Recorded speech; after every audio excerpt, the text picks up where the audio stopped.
नमस्कार, स्वागत है एक बार फिर हमारे नए सेशन में। आपको एक बार साइट पर लेके आया हूँ और कुछ नई जानकारी के साथ इस टाइम बताना चाहता हूँ। कुछ थोड़ा देख लीजिए एक बार फिर आपको दिखाना चाहता हूँ। जिग चेक जो स्टेयर बनता है, किस तरह से जिग चेक को हमने यहाँ पर इम्प्लीमेंट कर रखे हैं। देखो देख लीजिए पूरी तरह से, जब इसकी शटरिंग खुलने के बाद इस तरह से इसका प्रॉपर डिजाइनिंग इस तरह से आपका व्यू आएगा। और इसमें सपोर्टिंग की जब आप बात करें तो ये बेसिकली क्या है, आपको सपोर्ट इस तरह से डिजाइन करना पड़ेगा कि सपोर्ट बिल्कुल आपका पॉइंटेड बाय, जैसे इस तरह पर ये देख लीजिए यहाँ पे कट लगा हुआ है, उस तरह से किस तरह से स्ट्रेंथ लेगा। और आउटलेट हमने कॉलम के साथ अटैच करके इसको वॉल के साथ भी कनेक्ट कर रखा है। तो जब भी आप ये कभी करते हैं। और दूसरी बात आपको सबसे बेहतर बात बताना चाहता हूँ कि अभी हमारे फर्स्ट फ्लोर का स्लैब की कास्टिंग हुई, तो जस्ट ही हम ग्राउंड फ्लोर की बात करते हैं। ग्राउंड फ्लोर में आगे एक चीज़ आपको बताना चाहता है बेसिकली। तब देख लीजिए हमने यहाँ पे देखो किस तरह से इसका पीसीसी कर रखा है। पीसीसी करने के लिए सबसे पहले तो आपको एक बहुत इंपॉर्टेंट चीज़ जानकारी रहने की पड़ेगी। जब पीसीसी डालोगे आप, तो पीसीसी करने से पहले आपको सबसे पहले यहाँ पर इसको क्या करना पड़ेगा, आपको इसमें इसके सबसे अच्छे पानी लगा के और बेहतरीन तरह से इसके दुरमुट से इसको ठोकना पड़ेगा। क्योंकि बेसिकली क्या होता है कि ये कंडीशन क्या होता है कि सॉइल की कंडीशन में बोले या आरबीएफ की कंडीशन हो गया, किसी भी कंडीशन में होता है, एक कंडीशन ऐसी आ सकती है कि ये नीचे बैठने की कंडीशन में रह सकता है। जब तक इसको प्रॉपर वाटर से पानी पानी पानी नहीं चलाओगे और साथ साथ ठोकोगे नहीं, तो तब तक ये बिल्कुल तरह से इधर सेट तरह से बैठ नहीं पाएगा। अगर बैठाओगे नहीं, तो अगर आप इसमें पीसीसी भी डालोगे, अगर भी डाल भी दिया आपने, तो पीसीसी डालने की कंडीशन में भी ये होगा कि ये कभी आने वाले महीने में होता है कि अभी अभी इसकी कंडीशन ये दिखेगी, ये नीचे ये बैठता रहेगी, बहुत स्लो कंडीशन में बैठने की कंडीशन रखेगी आने वाले फॉर में। मान के चलो 2 साल 3 साल 4 साल इस कंडीशन में ये कंडीशन है। तो इसलिए देखिए बेसिकली कोई कॉन्ट्रैक्टर या कोई मालिक खुद अपने अपने हिसाब से काम करवा रहा है, तो ये जानकारी बहुत इंपॉर्टेंट होता है। क्योंकि बेसिकली ये कंडीशन पहले आपको स्टार्टिंग में कोई भी कंडीशन आपको देखने के लिए मिलेगी कि आपका जो फर्स्ट होगा जो बैठ रहा है, तो फ्लोर एरिया आपको एकदम से चांसेस नहीं रहती इसको दिखने के। धीरे स्लोली आपको दिखना, अपडेटिंग दिखता रहेगा। क्योंकि 2-3 साल में इसमें आपको दिख जाएगा कि पत्थर में क्रैक्स आ रहे हैं, या आपको दिख जाएगा कि कहीं पर नीचे डाउन हो रहा है। तो अपने आप ये कंडीशन सेटअप दिख जाएगी आने वाले फॉर फ्यूचर में। तो भाई बहुत बहुत इंपॉर्टेंट है ये। कहीं भी आपको कोई भी कंडीशन है आपको इस तरफ से दिखती है, तो सबसे पहले आप जब भी स्टार्ट कोई मकान बना रहे हो, तो आप जरूरी इसका ध्यान जरूर रख लीजिए। नहीं तो आपको प्रॉब्लम्स बाद में क्रिएट होगी। और वो प्रॉब्लम्स बाद में क्रिएट होती है तो बहुत मुश्किल होता है। जैसे आप जब पत्थर वगैरह चेंज करते हो, तो उस कंडीशन में इसको अभी इस कंडीशन में स्टार्टिंग में ही इसको थोड़ा प्रॉपर तरीके से ध्यान रखें। और दूसरी बात, जब भी मैं कहता हूँ वॉल की बात करता हूँ, तो वॉल पर भी प्रॉपर आपकी फिनिशिंग आना बहुत जरूरी है। वॉल की बात करें तो वॉल भी आपको बनाओगे तो आपको गुनिये में, शोल में और सूत लगा के आपको प्रॉपर तरीके से वॉल को भी डिजाइन करना है, या वॉल को भी आपको बने बने जब बनती रहती है ब्रिक वर्क मैसनरी वर्क होता है, तो इसमें बहुत इंपॉर्टेंट होता है कि मैसन के मिस्त्री का यार और लेबर्स का जो भी ऐसे काम कर रही है, उनका बस ध्यान होता है कि किस तरह से मिस्त्री किस तरह से वर्क कर रहा है। वैसे प्लास्टर नहीं, तो आपको प्लास्टर क्या होता है कि कम से कम 2-3 इंची का प्लास्टर या 2.5 इंची 2 इंची का प्लास्टर लग जाता है। ज़्यादा मोटा प्लास्टर होने से भी बाद में क्या कंडीशन रहती है, प्लास्टर फटने की कंडीशन ज़्यादा रहती है। तो इस कंडीशन में देख लीजिए जो एक साइड से और बोल प्रॉपर साइज। दूसरी बात, मैंने एक बार पिछले सेशन में बताया था कि ईंट के साइज, एक बिल्डिंग में ईंट का साइज कम से कम एक ही साइज के रख लीजिए। आप 2 3 प्रकार की ईंटें के अलग अलग भट्टे से ईंटें लोगे तो साइज में फर्क रहेगा, कोई 8 इंची, कोई 9 इंची, कोई 8.5 इंची। तो इसमें क्या दिक्कत आएगी, आपको प्लास्टर में कंडीशन खराब होगी। प्लास्टर आपको मोटा लगेगा, दिक्कत होगी, क्या बारीक पतला प्लास्टर आएगा, क्या मोटा प्लास्टर आएगा। तो इसका सिस्टम को थोड़ा चेंज करने की जरूरत है, आपको समझने की जरूरत है कि साइजेज में फर्क ना आए। एक ही भट्टे की ईंट आए, एक बिल्डिंग्स में पूरी ईंटें एक ही भट्टे से आए, तो जो ज़्यादा बेहतर रहेगा। दूसरी बात क्या है कि इसमें सबसे मेन चीज़, आपको कारीगर बढ़िया होने चाहिए, जो वर्क की एफिशिएंसी बढ़िया दे और अच्छा वर्क होना चाहिए, जिससे आने वाले दिनों में सेटलमेंट के चांसेस ना मिले। प्रॉपर तरीके का कॉलम्स के कास्टिंग बढ़िया तरीके से हो, मैसनरी वो बढ़िया हो, आपका चिनाई जो होती है वो बढ़िया तरीके से होनी चाहिए। बेहतर तरीके से जो कभी काम होता है वो बेहतर तरीके से होना चाहिए। इसमें सब चीज़ों का इंपॉर्टेंस ही रहती है। आपका देख रेख अपनी बहुत जरूरी होती है, तराई हो रही है नहीं हो रही है, ये भी चेक करना बहुत जरूरी होती है। क्योंकि जितना भी हम बोलेंगे, कहते हैं लोग सीमेंट नहीं लगाया हुआ, ये गलत फहमियाँ बहुत ज़्यादा हो जाती है कभी कभार कि सीमेंट की मात्रा कम होगी। तो ये गलतफहमियां होने का कारण ये होता है कि बाद में कई बार प्लास्टर में क्या होता है कि प्लास्टर हो गया या ब्रिक वर्क हो गया या आपके चिनाई में जो डस्ट के साथ रेशियो लगता है, वो रेशियो में 19 भी होने के बाद भी उसमें क्या होता है, बाद में देखते हैं झड़ने लगता है। आपने देखो प्लास्टर लोगों का झड़ता है, लोगों को लगता है कि इसमें इन्होंने सीमेंट नहीं डाला। बस ये क्या होता है कि केयरिंग ना होने की वजह से, also तराई ना होने की वजह से सीमेंट स्ट्रेंथ नहीं लेता है, स्ट्रेंथ नहीं लेता है। कम से कम 10-12 दिन इसको सीमेंट को कम से स्ट्रेंथ लेने में टाइमिंग लगता है। क्योंकि जो सीमेंट के सीमेंट की कंडीशन, दो कैटेगरी में सीमेंट के अवेलेबल मिलता है मार्केट में। हमारे ओपीसी में आता है, एक ओपी पीवीसी में आता है। ठीक है। तो ये 2 कंडीशन होते हैं, एक सीमेंट जो होता है हम पीवीसी यूज़ करते हैं बेसिकली, जो पोर्टलैंड सीमेंट होता है जो, तो इस सीमेंट का बेसिकली हम यूजेज करते हैं कि जो नॉर्मल बिल्डिंग्स होती है, क्योंकि सेटिंग धीरे-धीरे होगी तो बिल्डिंग तराई के कवरिंग के साथ सेटिंग हो तो धीरे-धीरे सेटिंग हो तो उसमें क्या होता है कि स्ट्रेंथ ज़्यादा बढ़ती है। और ऊपर से जो दूसरा सीमेंट होता है बेसिकली रोड यूजेज में होता है, जहाँ पे हमें सेटिंग की कंडीशन जो फास्ट चाहिए होता है, क्योंकि 1-2 दिन में सेटिंग होना चाहिए, तो इस कंडीशन में वहाँ पे वो चीज़ यूजेज होती है। तो बेसिकली करते हैं कि बिल्डिंग्स में बहुत सारी चीज़ें, और अपने ध्यान में अगर कोई मालिक अपना मकान ओनर्स होगा, कोई अपना मकान बना रहा है, तो उसको भी ध्यान देना चाहिए कि केयरिंग हो रही है, वो भी जाके कुछ केयरिंग को अगर पानी-पुनी की तरह ही खुद करे, क्योंकि लेबर मज़दूर के भरोसे पानी-पुनी का इतना ज़्यादा लेबर मज़दूर ट्राई नहीं कर पाते हैं। बेसिकली बोलने वाली बात है कि सुबह पानी लगाया, नहीं लगाया, कभी वो झूठ भी बोल सकते हैं आपके पास, हमने तराई की है, नहीं कहा है, तो ये कंडीशन आपको खुद देखना पड़ेगा, या तो कॉन्ट्रैक्टर को भी इस चीज़ का जानकारी रहनी चाहिए कि किस तरह से हो पा रहा है, नहीं हो रहा है। तो बहुत सारी जानकारी रहना। दूसरी चीज़ आपको बात करते हैं कि अब सेफ्टी टैंक सोखते की बात करते हैं, तो सेफ्टी टैंक सोखता हम प्रॉपर तरह से पहले ही आपको बिल्डिंग्स को, मैं कहता हूँ जब भी आप बिल्डिंग बनाते हो सबसे पहले ये ध्यान रखना चाहिए कि आप जब फाउंडेशन डालते हैं उसी लेवल के साथ साथ आप इसकी सेप्टिक टैंक और सोखता साथ में, या टैंक साथ में बनाए, क्योंकि अगर आप बाद में बनाते हैं तो क्या होगा, बिल्डिंग्स में लोडेड होता है, और लोडेड होने के चक्कर में क्या होता है कि आप उनको बाद में बना के, तो वहाँ पर क्या होता है जहाँ पर आप खुदाई कर रहे हो उस कंडीशन में क्या होता है, उस कंडीशन की वजह से इस बिल्डिंग पर इफेक्टेड हो सकता है। इसलिए आप फाउंडेशन पड़ने की तरह उस टाइम पर लोडिंग नहीं रहती बिल्डिंग, तो उस टाइम पर आप उसको खोद के ज़्यादा तरह से पहले ही बना दीजिए, जो ज़्यादा बेहतर होता है। आप बिल्डिंग बनाने के बाद बिल्डिंग के लेंटर दो दो दो स्लैब डालोगे, 2 छतें डाल दोगे, उसके बाद 3 छतें डाल दोगे, उसके बाद उस वाले पॉइंट में उससे लगते हुए आप आओगे, तो कंडीशन ये हो सकती है कि इस कॉलम से इफेक्टेड पड़ने की कंडीशन हो सकती है, सेटलमेंट की चांसेस बन जाएंगे। इसलिए इस चीज़ को पहले कर लीजिए, यानी कि बाद में कर रहे हैं कि बोले कॉन्ट्रैक्टर बोले, मालिक बोले नहीं भाई हम लेंटर डालेंगे बाद में इस काम को करेंगे, नहीं, पहले इस काम को करें, फाउंडेशन डालते डालते साथ साथ उसको भी लेते चलिए, गड्ढे गुड्ढे के साथ बनाएं, साथ साथ बनते हैं। सबसे पहले तो गड्ढे गुड्ढे बनाओ तो ज़्यादा बेहतर रहेगा। उसके बाद आप फाउंडेशन डालो, तो उसमें क्या होगा, फाउंडेशन किनारे कोई सा भी सेप्टिक टैंक या सोखता आता है, तो प्रॉपर्ली क्या होता है उसमें कंडीशन में कोई प्रॉब्लम नहीं आती है। ध्यान रहे जब भी आप इस काम को करते हैं तो जानकारी लेते रहिए। बिल्डिंग्स बनती है, अच्छी बात है, बिल्डिंग बनाने का तरीका होना बहुत जरूरी है। आप पैसा लगा रहे हैं किसी चीज़ में, अच्छी तरह पैसा, आज की डेट में तो पैसा बहुत लगता है बिल्डिंग्स पर, तो आप जो भी चीज़ बनाते हो तो बेहतर बनाने की कोशिश कर लीजिए ना, इस तरह से ना करिए कि आप कॉन्ट्रैक्टर बना रहा है, आप बोल रहे हैं हाँ जी ठीक है बाद में करेंगे, कोई चीज़ बाद में इफेक्टेड होती है। अभी आपको स्टार्टिंग में नहीं दिखेगी, 1-2 साल 3 साल बाद क्या होता है, बिल्डिंग्स में मूवमेंट होते हैं, अर्थक्वेक क्या हो सकता है, कई चीज़ होते हैं, तो कंडीशन आपको दिखेगी ये चीज़ें, आपको क्रैक्स डेवलप दिखेंगे। कारण यही होता है, लोग ध्यान नहीं देते इसलिए तो प्रॉब्लम्स आती है। प्रॉब्लम आने का कारण यही होता है। आप ध्यान दीजिए, बिल्डिंग में काम देख लीजिए, सही काम हो रहा नहीं हो रहा, आपके देखो देख लीजिए, तो अगर कहीं बिल्डिंग्स में 2 रुपया ज़्यादा लग रहा है आपको, या आपके मन कहने का मतलब जो है कि आपको लग रहा है कि यहाँ पर थोड़ा ज़्यादा लगना चाहिए तो लगा दीजिए, तो ये बिल्डिंग एक दिन के लिए नहीं बनेगी, आपकी बिल्डिंग बनेगी 15 ईयर्स के लिए, सिर्फ 14 ईयर्स के लिए, के मान के चलो आपको 100 साल तो हम नहीं बोल सकते हैं, लेकिन कुछ सालों के लिए 60 साल तक तो अच्छी बिल्डिंग आपको मिलेगी, जो आपको दिक्कतें नहीं देगी बाद में, अगर आप परफेक्ट तरह से पहले से उसको प्री प्लानिंग करके आप इम्प्लीमेंट करते हो। और आप प्री प्लानिंग करके इम्प्लीमेंट नहीं करोगे तो आपको बाद में इस बिल्डिंग्स में ही बहुत सारे प्रॉब्लम दिखे हैं। दूसरी बात, बहुत सारे लोग कहते हैं कि हमारे तो सीलन आ रहा है, सीलन आने के कारण भी होते हैं, यही कारण होता है कि नीचे से इम्प्लीमेंट किस तरह से वर्क होगा, फीलिंग किस तरह से कर रखी है आपने। दूसरी बात ये चीज़ होती है कि इसमें सिर्फ आने के बाद दूसरी बात एक और चीज़ होती है कि जब हम ब्रिक वर्क में प्लास्टर करते हैं उस टाइम पे बहुत केयरिंग करते हैं, पानी बहुत लगाते हैं, जैसे वॉल होगी। अब मैं आपको दिखाना चाहता हूँ, इसमें वॉल में अगर ये वॉल है, इस वॉल में हम अभी जैसे अपनी अभी दिख रही है आपको वॉल, अब इसमें प्लास्टर होने से पहले इस कंडीशन ये होती है कि हम इसमें क्या करते हैं, पानी बहुत और बिल्कुल पानी इतना मार देते हैं कि ईंटें पानी पी लेती है पूरी रूप से। अब ईंटें पानी पी लेती है तो होता क्या है कि जब हम प्लास्टर करते हैं, प्लास्टर के बाद क्या होता है कि हम प्लास्टर को देखते हैं सूखता हुआ दिखते हैं, तो प्लास्टर सूखता तो सूख जाता है, लेकिन अंदर से जो ईंटें हैं वो ब्रिक्स क्या होती है उस टाइम तक भी गीली रहती है, उनके अंदर अभी क्या मॉइस्चर रहता है, पानी की नमी रहती है, वो जल्दी से छूटती नहीं है। तो कम से कम आपको ये चलो, जब बिल्डिंग्स बनाते हो तो प्लास्टर होने के कम से कम तो 10-15 दिन का टाइमिंग पड़ेगा, जब तक बिल्डिंग पूरी तरह से सूख नहीं जाए, वो मॉइस्चर बिल्कुल खत्म ना हो जाए। नहीं तो क्या होता है कि आप पुट्टी के कंडीशन में आते हैं, पुट्टी मारना शुरू कर देते हैं इस पर, तो पुट्टी मारने के कंडीशन में क्या होता है, इसका स्पोर्ट जो होता है बंद हो जाता है, जहाँ से उसमें एयर जाती है। जैसे प्लास्टर में जो एयर होती है तो एयर जाती है, तो एयर नहीं जा पाती है अंदर से, और मॉइस्चर बाहर नहीं निकल पाता है।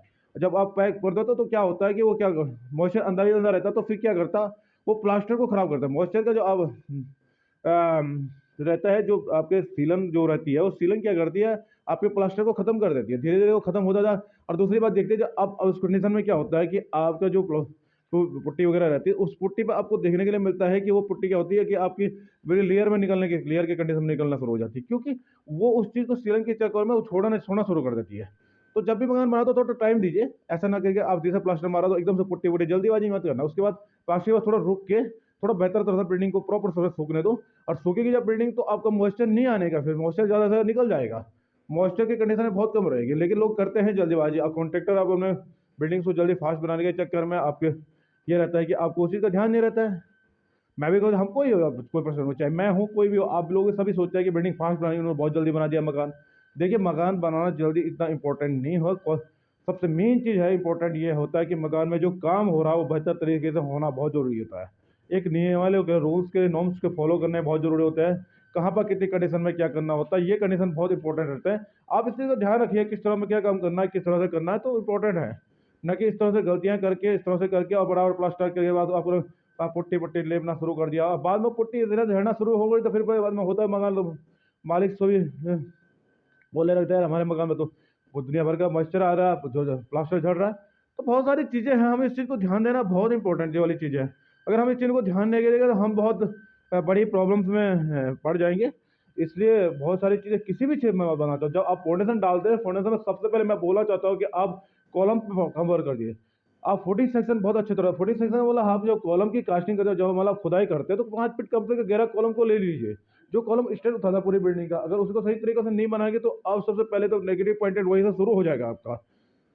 देख लीजिए जब बिल्डिंग बनाते हैं आप लोग किसी कॉन्ट्रैक्टर को देते हैं, किसी को भी देते हो बंदे को, तो यहाँ पर आपको बहुत इंपॉर्टेंट चीज़ है जानकारी लेना। किसी से भी जानकारी लीजिए। आज के डेट में स्ट्रक्चर तो होता है, ये बिल्डिंग आज के डेट में लोग फाउंडेशन पूरी नहीं खोद रहे, कॉलम्स के और बीम बॉटम बीम्स पे ये पूरा प्लानिंग चल रही है, पूरा वर्क हो रहा है। अब बॉटम बीम और कॉलम से जहाँ बिल्डिंग का लोडेड उठेगा तो उन दोनों पर आपको प्रॉपर वर्क करना पड़ेगा। अगर आप उन दोनों चीज़ों पर प्रॉपर वर्क नहीं करेंगे तो इतनी बड़ी बिल्डिंग का लोडेड उठेगा तो आने वाले टाइम में सेटलमेंट के टाइम में क्रैक्स डेवलप्ड होंगे। आपको लगेगा मेरी बिल्डिंग क्या जो वो छोड़ रही है, ये कंडीशन आपको देखने को मिलेगी। आप लोग प्रॉपर तरीके से समझ लीजिए ना कि क्या चीज़ हो रहा है क्या नहीं हो रहा है, ये चीज़ को समझने की जरूरत है। मकान बड़ा इंपॉर्टेंस देते हैं आप, क्या पैसा आप लगा रहे हैं, सब चीज़ करने के बावजूद भी आप पैसा लगाते हैं, काम करवाते हैं, लेकिन आप क्या अब ये कन्फ्यूजिंग ये चीज़ कर लेते हैं जल्दीबाजी में, आप वो चीज़ें भूल जाते हैं, छोटे छोटे चीज़ें भूल जाते हैं। क्योंकि आपको जब काम करवाना शुरू करें तो सबसे नीचे फाउंडेशन पर वर्क कीजिए, जो नींव होती है मकान की सबसे इंपॉर्टेंट चीज़ होती है। और आप उसको एक नींव जब पड़ती है उसके बाद उसको चेंज नहीं कर सकते आप, और जहाँ आप नई चीज़ें नहीं कर पाओगे तो आपको प्रॉब्लम्स क्रिएट होगी। आपको बाद में दिखेगा कि हाँ यार हमने 3 फीट कॉलम खोदा आपने, और उसमें आपको पूरी तरह से कास्टिंग नहीं होती है, आप उसमें पत्थर नदी का वाला पत्थर भर लेते हो चारों तरफ साइड से। वो पत्थर किस काम का होता है, पत्थर आपके पीछे कंक्रीट को पकड़ नहीं पाता है, कभी अर्थक्वेक मूवमेंट होगी तो हिल को निकल जाएगा, आपकी फाउंडेशन ऐसे रह जाएगी। बढ़िया तरह से कास्टिंग करिए, इंजीनियर से रिकमेंडेड लीजिए, नहीं होता कि जानकर बस बंदे से जानकारी लीजिए, पूरी तरह से जानकारी लीजिए। इतनी बड़ी बिल्डिंग 3 आज के डेट में first floor second floor 3 floor आप बिल्डिंग्स बना रहे हैं और आप फाउंडेशन प्रॉपर तरीके से नहीं बना रहे, तो ये चीज़ बहुत इंपॉर्टेंट है। जब आप जानकारी जब लेते हो तो पूरी प्रॉपर जानकारी लीजिए, प्रॉपर वर्क कर दीजिए। हमारा कहने के बाद हम अपने सेशन में इसलिए आपको बताना चाहते हैं कि देख लीजिए बहुत सारी कमियां होती है वो बाद में निकलने शुरू हो जाती है, वो बाद में आती है, लोग उसको ध्यान देते नहीं है, फाउंडेशन डलवा देते हैं और जल्दीबाजी करते हैं। जल्दीबाजी में कॉन्ट्रैक्टर पकड़ा है, कॉन्ट्रैक्टर अपने हिसाब से वर्क करता है, आपको पता नहीं चलता। आप और कॉन्ट्रैक्टर के बीच में अंडरस्टैंडिंग होनी बहुत जरूरी है, पता होना चाहिए किस तरह से वर्क हो रहा है। हम लोग इस चीज़ को भूल जाते हैं कि वर्क होता है, हम चाहते हैं कि फटाफट कितने कितने महीने में मकान बन जाएगा जी हमारा। आपका एग्रीमेंट पर बेसिस ध्यान रहता है कितने महीने में मकान बना। आप मकान बनाओ तो लेकिन समय दो उस मकान के लिए, तरीके से वर्क करवाओ, न कि आप समय की पाबंदी मानते हैं। समय की पाबंदी होती है लेकिन आप ये मानो 6 महीने का शेड्यूल लेके बैठ जाता है, नहीं 6 महीने के अंदर हमें बिल्डिंग चाहिए, जल्दी चाहिए, हमें जल्दी मकान चाहिए। मकान जल्दी जाओ तो काम भी तो बढ़िया करवाओ ना साथ साथ ही। ऐसा नहीं कि आपने मकान जल्दी जल्दी लपेट दिया, उसमें आपकी अब ईंटें न लगते हुए 2 ईंटें लग रही है, तुम्हारे पे प्लास्टर आपके डस्ट कौन सी आ रही है, कहीं दूसरी डस्ट आपके जो रॉ मटेरियल्स है वो सही तरह का आ रहा नहीं आ रहा, उसको चेक करो, बढ़िया तरीके से लाओ। जो पैसे आप दे खर्च कर रहे हो तो उस पैसे का सही तरह से सदुपयोग करिए, तरीके से कर लीजिए। ये चीज़ें जानकारी हो लो ना, इस चीज़ की बेहतर तरह से जानकारी लो। आप बेहतर तरह से जानकारी लोगे तो बेहतर तरह से हर वर्क होगा। तो बेहतर तरह से जानकारी लेने के बाद उस काम को करो, जल्दीबाजी मत करो, हड़बड़ाहट मत कीजिए। जल्दीबाजी करके हड़बड़ के कॉन्ट्रैक्टर चाहे कोई भी हो, चाहे इंजीनियर हो, कोई चीज़ हो आपको राय देगा, उससे राय पूछो क्या चीज़ होती है। अगर उनको वो नहीं बताते आपको तो कॉन्ट्रैक्टर नहीं बताता तो आप किसी और से डिस्कस कीजिए, अपनी जानकारी में कोई जानने वाला बंदा उससे बात कर लीजिए कि हाँ भाई ये चीज़ सही हो रही है कि नहीं हो रही है। आप प्रॉपर तरीके से हर चीज़ की जानकारी लीजिए ना। अगर आप जानकारी लोगे तभी तो आप एक सफिशिएंट मकान और बेहतर तरह से मकान बन पाएगा। लेकिन आप उसकी फाउंडेशन पर वर्क सिर्फ एक तरह करते नहीं हो, ऊपर आप क्या है फिनिशिंग में आइटम बढ़िया लगाने की सोचते हो और मेन चीज़ स्ट्रक्चर पर ध्यान देते रहो। बिल्डिंग का स्ट्रक्चर मजबूत होना चाहिए। फिनिशिंग तो चेंज हो सकती है आपकी, आज नहीं तो कल आपको फिनिशिंग चेंज कर सकते हो, क्योंकि आप फिनिशिंग में क्या आइटम चेंज कर सकते हो, प्लास्टर झाड़ सकते हो, दूसरा कर सकते हो। लेकिन आप बिल्डिंग से जो स्ट्रक्चर हो उसको कैसे चेंज कर दो, तोड़ोगे तो आप बिल्डिंग के लिए सेटलमेंट जैसा सेटलमेंट टूटने की जैसे हो। तो इसलिए आपको बहुत जरूरी जानकारी रहने की जरूरत होती है कि बिल्डिंग में फिनिशिंग से ज़्यादा इसको इंपॉर्टेंस से सबसे पहले दीजिए कि इसका स्ट्रक्चर पर, स्ट्रक्चर वाला बिल्डिंग का जो ढांचा होता है वो ढांचे पर ज़्यादा जोर दीजिए, उस पर ध्यान ज़्यादा ना दो। उसकी मजबूती नहीं होगी तो पूरी बिल्डिंग किसी काम की नहीं होगी। अंदरूनी तो उसको मजबूत करना बहुत जरूरी है। बाहरी तौर पर तो आप 10 की 50,000 की चीज़ 1 लाख 2 लाख 3 के आगे चीज़ लगाओगे ना, वो उस एक दिन में अगर बिल्डिंग सही नहीं रहेगी तो वो कहाँ से रह पाएगी। आप उस पर भी वर्क कीजिए साथ साथ, क्योंकि बहुत इंपॉर्टेंट है, स्ट्रक्चर बहुत इंपॉर्टेंट लीजिए। आप स्ट्रक्चर इंजीनियर को नहीं ले पाते तो नॉर्मली एक इंजीनियर से या आर्किटेक्ट से या कॉन्ट्रैक्टर से एक अच्छी राय लीजिए, अपनी जानकारी वाले बंदे से अच्छी राय लीजिए, जो आपको प्रॉपर तरीके से बताएगा कि हाँ जी आप इस तरह से ये काम कर लीजिए। आप पूछना नहीं चाहते, आज के डेट में जल्दीबाजी है सबको कि फटाफट मुझे काम करना है, बिल्डिंग तैयार करनी है। आप सोचते हैं कि मुझे 3 महीने के अंदर बिल्डिंग बन जाए, लेकिन आप उस स्ट्रक्चर के रिलेटेड कुछ स्ट्रक्चर को बनने का, किसी भी स्ट्रक्चर में बनने के लिए उसको समय देगी और भी चाहिए होती है। क्योंकि आप अगर ये बात जो एक महीने के अंदर बिल्डिंग का स्लैब डालते हो तो ये मान के जो आप लोडे डालो उस पर स्ट्रेंथ नहीं आई बिल्डिंग में, ये मान के जो कॉलम स्ट्रेंथ कैसे उठाएगा। आप सारी जगह जल्दी उठा रहे हो। थोड़ा देर टाइम दीजिए, फाउंडेशन बनने के बाद कम से कम 4-8-10 दिन का टाइम दीजिए, फाउंडेशन थोड़ा स्ट्रेंथ ले लेगी, तब उसके बाद उसको आगे इंप्लीमेंट करें, फीलिंग कर लिए, उसके आगे वर्क के लिए। आप क्या करते हैं, आज के डेट में ये कंडीशन चल रही है कि लोग तीसरे दिन फाउंडेशन डाले, उसके 2 दिन में फीलिंग करे, उसको कॉलम शुरू कर रहे हैं। जब उसने नीचे से स्ट्रेंथ लेना शुरू नहीं किया तो उससे ऊपर वो स्ट्रेंथ कैसे पकड़ लेगा एकदम से। पहले उसको नीचे से स्ट्रेंथ लेना, वो और कच्चा और वीक हो जाएगा ना, वो कॉलम्स वगैरह और वीक हो जाएंगे, आपको स्ट्रेंथ नहीं मिलेगी। तो स्ट्रेंथ नहीं मिले तो बिल्डिंग तो आपकी रेडी हो जाएगी, लेकिन आने वाले समय के लिए धीरे धीरे हर ईयर के अकॉर्डिंग, हर साल के अकॉर्डिंग बिल्डिंग वीक होती जा रही है, क्योंकि उसने स्ट्रेंथ पकड़ी नहीं, आपने बिल्डिंग उस पर पूरा ही पहले ही लोड डाल दिया। कहने का मतलब पहले उसको सेट होने दीजिए, बढ़िया तरह से सेटिंग होने दीजिए, उसको स्ट्रेंथ पकड़ने दीजिए, स्ट्रेंथ में उसको मजबूती आने दीजिए। मजबूती क्या है, उसको आगे बढ़ाओ। आप 3 मंजिला बिल्डिंग बनाते हैं, 3 महीने के अंदर मैंने 3 स्लैब डाल देते हो।